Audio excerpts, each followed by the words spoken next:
Hello students, this is Rani ma'am from Unique Classes and welcome you again to our channel that is English with Rani ma'am. Okay, and students अभी we have New Year and Christmas around the corner. ठीक है, तो celebrations तो करना है but थोड़ा पढ़ाई भी कर लेना है. ओके, एग्जाम ठीक है, हमारा एग्जाम टाइम से ही होगा, no need to worry. Exam की चिंता बिल्कुल भी नहीं करनी है, पढ़ते रहना है सो दैट जब भी एग्जाम होता है तो you come up with flying colours. Maximum अच्छे स्कोर के साथ आप आओगे, अच्छा रैंक मिलेगा. सबसे ज्यादा हैप्पी आपके पेरेंट्स के बाद आपके टीचर ही होने वाले हैं. ओके, तो I want result from my students. चलो, आज हमने एक नया कॉन्सेप्ट उठाया है, that is some confuse words. Confuse words में बच्चों का कहना होता है कि मैम इससे कैसा आता है क्वेश्चन. ठीक है, कंफ्यूज वर्ड का क्वेश्चन कैसा आता है. कंफ्यूज वर्ड जो है हमारा, ये तो स्पॉटिंग एरर्स में भी आ सकता है, ये आपका फिलअप्स में भी आ सकता है. They can ask you in process as well, but आपको बस मीनिंग पता होना चाहिए. जिस तरीके से भी पूछे आप लोग स्मार्ट हो, आंसर कर सकते हो. चलो, आज हम चलते हैं सम कंफ्यूज वर्ड्स.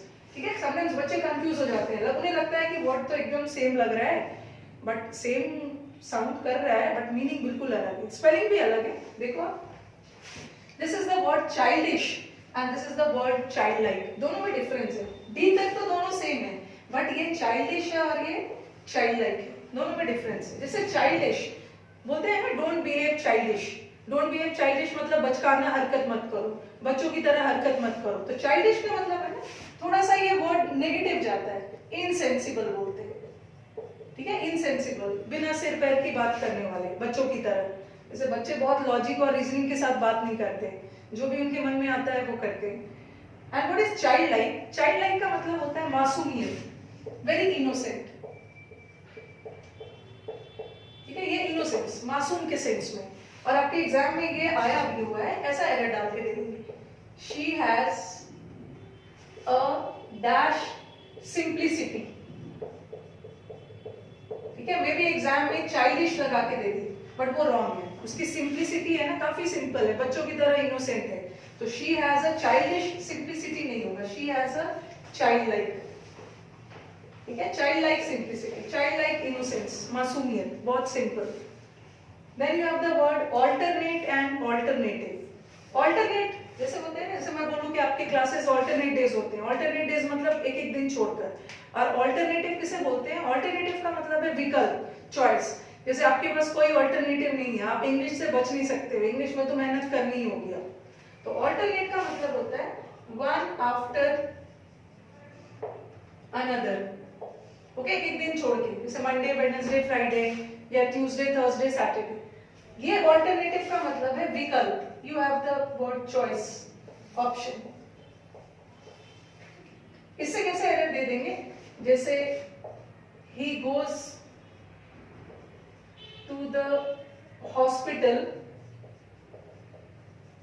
on, लगा के दे देंगे alternative days.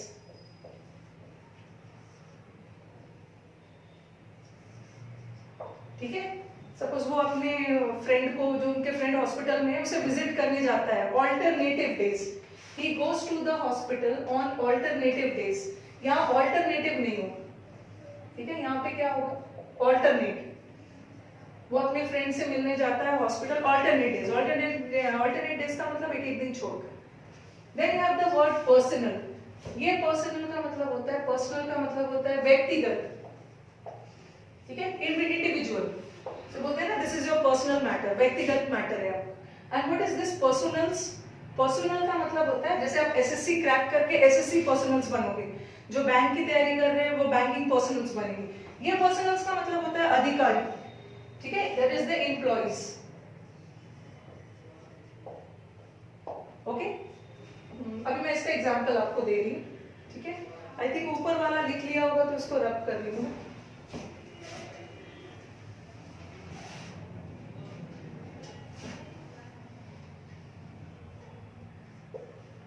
The truck which met with an accident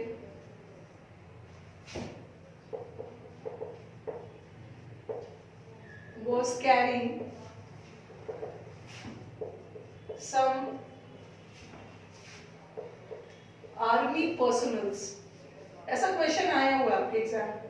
okay, वो ट्रक जिसके साथ हादसा हुआ उसमें कुछ आर्मी अधिकारी थे. तो आर्मी अधिकारी है तो ये वाला पर्सनल नहीं आना चाहिए, कौन सा पर्सनल आना चाहिए, ये। तो it shouldn't be personnels, it should be personnels, army अधिकारी के सेंस में, ठीक है। Now come to the next word that is ये है इलिसिट, एलिसिट और ये है इलिसिट। ये इलिसिट का मतलब होता है ना इलीगल, ये भी बच्चों को कंफ्यूज करता है, ये ई से ये आई से, ठीक है।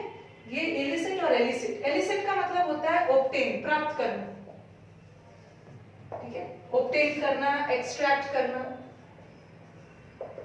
ये इलिसिट का मतलब होता है गैर कानूनी, और ये एलिसिट का मतलब है ऑब्टेन, हासिल करना, प्राप्त करना। कोई भी चीज बहुत मुश्किल से हासिल कर रहे हैं उसको क्या बोलते हैं, एलिसिट। इसका भी एग्जाम में एरर आया हुआ है, इसका एग्जांपल दे रही हूं।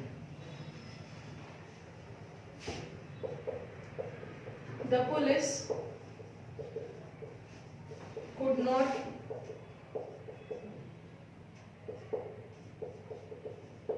elicit any information.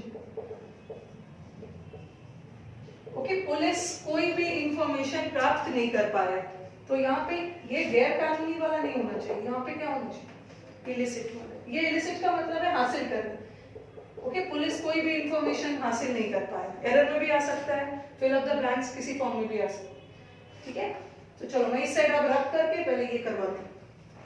इसमें मैं एक और वर्ड ऐड कर देती हूँ, इसमें मैंने एक और वर्ड यहाँ पे ऐड कर देना है, दैट इज मोमेंटम। तीनों वर्ड देख लो, मोमेंटम, मोमेंटरी, मोमेंटस। ये भी बच्चों को कंफ्यूज करता है। मोमेंटरी का मतलब क्या होता है, जैसे बोलते हैं ना परेशान होने की जरूरत नहीं है, ये मोमेंटरी फेज है, तुरंत निकल जाएगा। मोमेंटरी का मतलब होता है क्षणिक, थोड़े देर के लिए, for a short time, short time, थोड़ी देर के लिए, जिसे हम बोलते हैं temporary. Okay, and that is momentous. Momentous का मतलब क्या है, that is this was a momentous speech of Gandhi ji. ये गांधी जी का बहुत मोमेंटस स्पीच था। मोमेंटस का मतलब होता है very important. Okay, moments is very important. What is momentum? जैसे अभी मैंने क्लास शुरू किया तो आपसे पूछा कि आपकी तैयारी किस मोमेंटम में चल रही है। जैसे आप फिजिक्स में भी पढ़ते होंगे ना, momentum, mass into velocity and all. Physics में तो उसका दूसरा मीनिंग है, बट यहाँ मोमेंटम का मतलब है किस पेस, किस स्पीड, ठीक है, किस रफ्तार में आपकी तैयारी चल रही है। तो आई होप हमारे स्टूडेंट्स की तैयारी किसी भी एग्जाम में, अभी तो हमारा सबसे पहला एग्जाम आने वाला है, दैट इज स्टेनो। तो स्टेनो वाले बच्चों को मैं चाहती हूँ कि मैक्सिमम वीडियोस का फायदा लें। आपका एग्जाम फरवरी में, तो ये सब वर्ड्स आपको पता होना चाहिए। और स्टेनो स्टूडेंट्स की मोमेंटम अभी और भी तेजी से होनी चाहिए, सिंस आपका एग्जाम बहुत पास में है। तो मोमेंटम का मतलब होता है बहुत स्पीड। मोमेंटस इज इंपॉर्टेंट, और मोमेंटरी का मतलब होता है क्षणिक, थोड़े देर के। स्टेशनरी और स्टेशनरी दोनों में क्या डिफरेंस है, बस ई और ए का। ये स्टेशनरी का मतलब होता है ना एट रेस्ट, स्थिर, कोई भी चीज में मूवमेंट नहीं हो रहा है, एकदम रेस्ट में, मोशनलेस। Okay, no movement.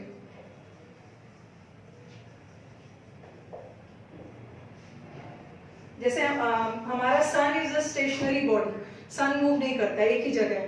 जैसे I saw stationary van near the house, घर के सामने एक स्टेशनरी मतलब मूव नहीं कर रहा था, एक स्थिर वैन खड़ा था। और ये स्टेशनरी, जैसे कि आप स्टेशनरी शॉप पे जाते हो, क्या लेते हो, स्टेशनरी शॉप पे क्या मिलता है, वो कॉपी, पेन, पेंसिल, तो स्टेशनरी आइटम्स होते हैं।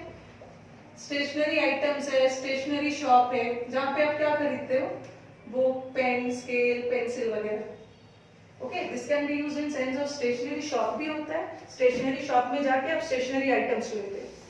देन इंश्योर और ensure.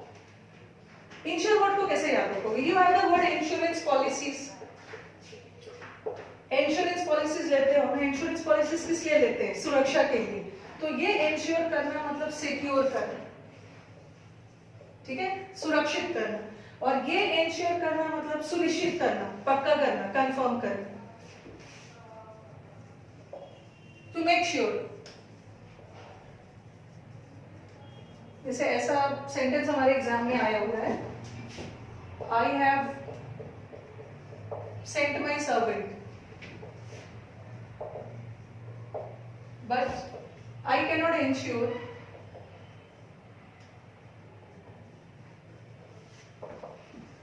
that he will reach on time. ठीक है, I have sent my servant but I cannot ensure that he will reach on time. मैंने अपने servant को तो भेजा है बट मैं सुनिश्चित नहीं कर सकता हूँ, पक्का नहीं कर सकता हूँ कि वो टाइम पे पहुंचेगा। तो ये इंश्योर नहीं होगा ना, आप ये नहीं बोलोगे ना बट मैं सुरक्षित नहीं कर सकता, मैं सुनिश्चित नहीं कर सकता, तो क्या कौन बोला होगा? ये इंश्योर। ओके, आप इंश्योर भी लिख सकते हो और अश्योर भी लिख सकते हो, दोनों सही। अश्योर का मतलब भी कन्विंस करना। ठीक है, तो आज तो हमने कुछ कंफ्यूज वर्ड्स किए हैं।